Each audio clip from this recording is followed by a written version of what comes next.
आखिर क्या हुआ जो अचानक से कल रात अयोध्या में आ गिरा भगवान श्री कृष्ण का सुदर्शन चक्र। जी हाँ दोस्तों, यह घटना कल रात अयोध्या में घटित हुई है, जिसे देखने के बाद ऐसा लगता है कि मानो देवताओं की सीधी कृपा अयोध्या पर ही पड़ रही है। दोस्तों, राम मंदिर का उद्घाटन 22 जनवरी को होने वाला है, जिससे पहले ऐसे अनेकों घटनाएं अयोध्या नगरी में देखे जा रहे हैं। आने वाली 22 जनवरी को अयोध्या में भगवान श्री राम की प्राण प्रतिष्ठा होने वाली है, जिसके चलते वहां पर तैयारियां जोरों शोरों से हैं और देश भर में भी अयोध्या राम मंदिर बनने की खुशी पूरे देश पर छाई हुई है। दोस्तों, वीडियो आगे बढ़ाने से पहले अगर आप भी पक्के सनातनी हिंदू हैं तो चैनल को सब्सक्राइब करें और वीडियो को लाइक करें और अपने सभी सनातनी भाइयों को शेयर जरूर करें। दोस्तों, जो घटनाएं अयोध्या में पिछले कुछ दिनों से घट रही है वह लोगों को सोचने पर विवश कर रही है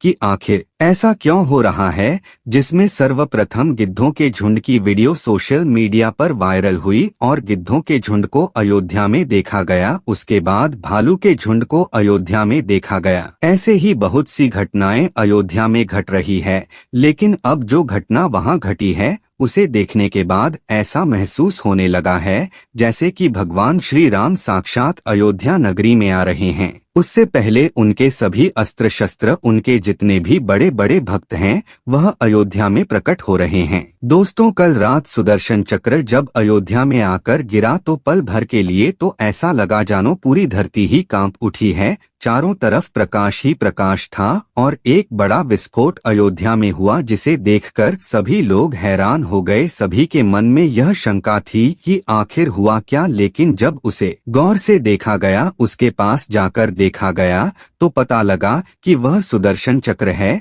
और सुदर्शन चक्र को देखकर लोग उसके सामने नतमस्तक हो गए और भगवान श्री कृष्ण और भगवान श्री राम की कथा गाने लगे। दोस्तों, सुदर्शन चक्र का हिंदू धर्म में बहुत ही महत्व है, परंतु जिस टाइम इसको वहां देखा गया उसके बाद नासा के वैज्ञानिक तक वहां पहुंच गए और वैज्ञानिक भी इस बात से हैरान हैं कि आखिर ऐसा संभव कैसे हो सकता है। परंतु दोस्तों, यह प्रकृति कुछ अपने नियम और कायदे कानून भी लेकर चलती है, जिसे विज्ञान की ताकत भी रोक नहीं सकती। जिस समय यह सुदर्शन चक्र वहां गिरा उसके बाद भारी मात्रा में पब्लिक वहां इकट्ठी हुई और सभी रिपोर्टर, टीवी चैनल और सभी सोशल मीडिया वहां एकत्रित हो गया कि आखिर ऐसा संभव कैसे हो सकता है।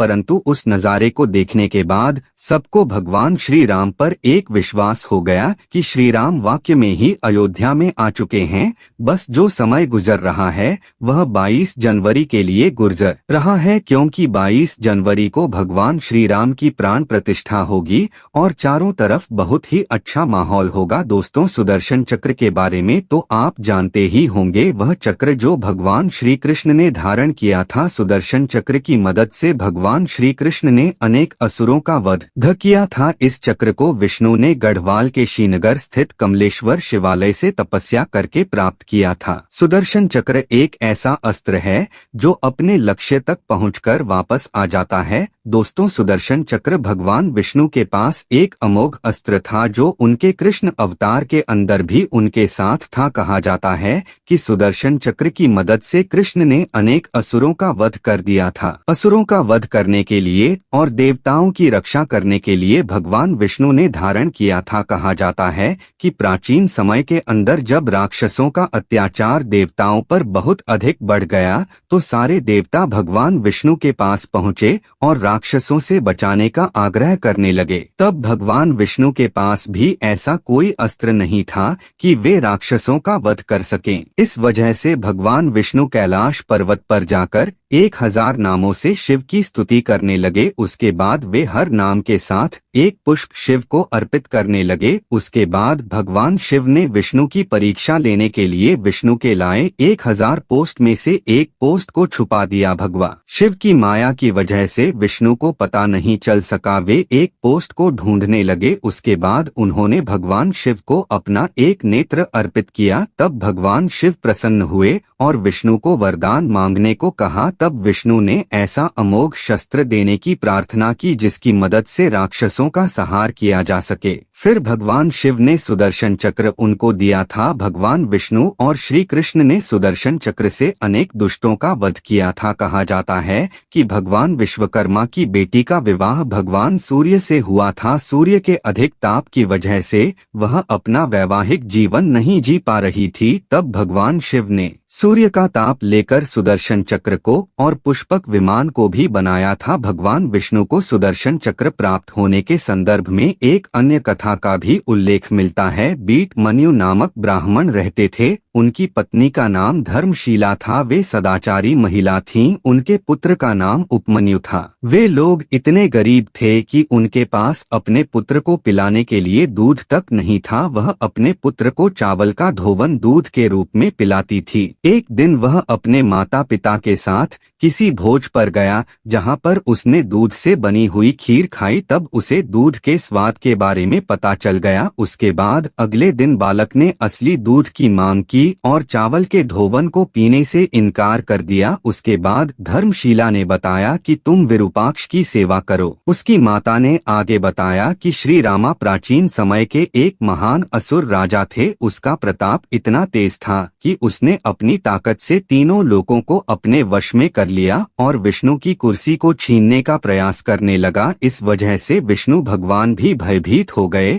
और कैलाश पर्वत पर जाकर एक पैर की उंगली पर खड़े होकर भगवान शिव की आराधना करने लगे। 1000 साल तक तपस्या करने के बाद भगवान शिव प्रसन्न हुए और विष्णु को सुदर्शन चक्र प्रदान किया, जिसकी मदद से भगवान विष्णु राक्षसों का संहार कर सके। दोस्तों, इस अस्त्र की खास बात यह थी कि यह हवा के प्रचंड बैंक की तरह तेजी से घूम सकता था और यह अपने दुश्मन को परमाणु बम की तरह भस्म कर सकता था। यह चांदी की शिलाओं से निर्मित है। इसके चारों ओर त्रिशूल लगे हुए हैं। इसमें अत्यंत विषैले होते हैं। इस अस्त्र को बनाने की विधि को गुप्त रखा गया है ताकि कोई इस विधि से ऐसा अस्त्र नहीं बना सके। इस चक्र को फेंका नहीं जाता है, बल्कि इच्छा शक्ति से इसको दुश्मन के खिलाफ इस्तेमाल किया जाता है। एक बार यह उंगली से निकलने के बाद यह दुश्मन का नाश करके ही वापस आता है। सुदर्शन चक्र के अंदर 108 दांत होते हैं। यह 8 किलोमीटर की यात्रा करने में सक्षम होता है।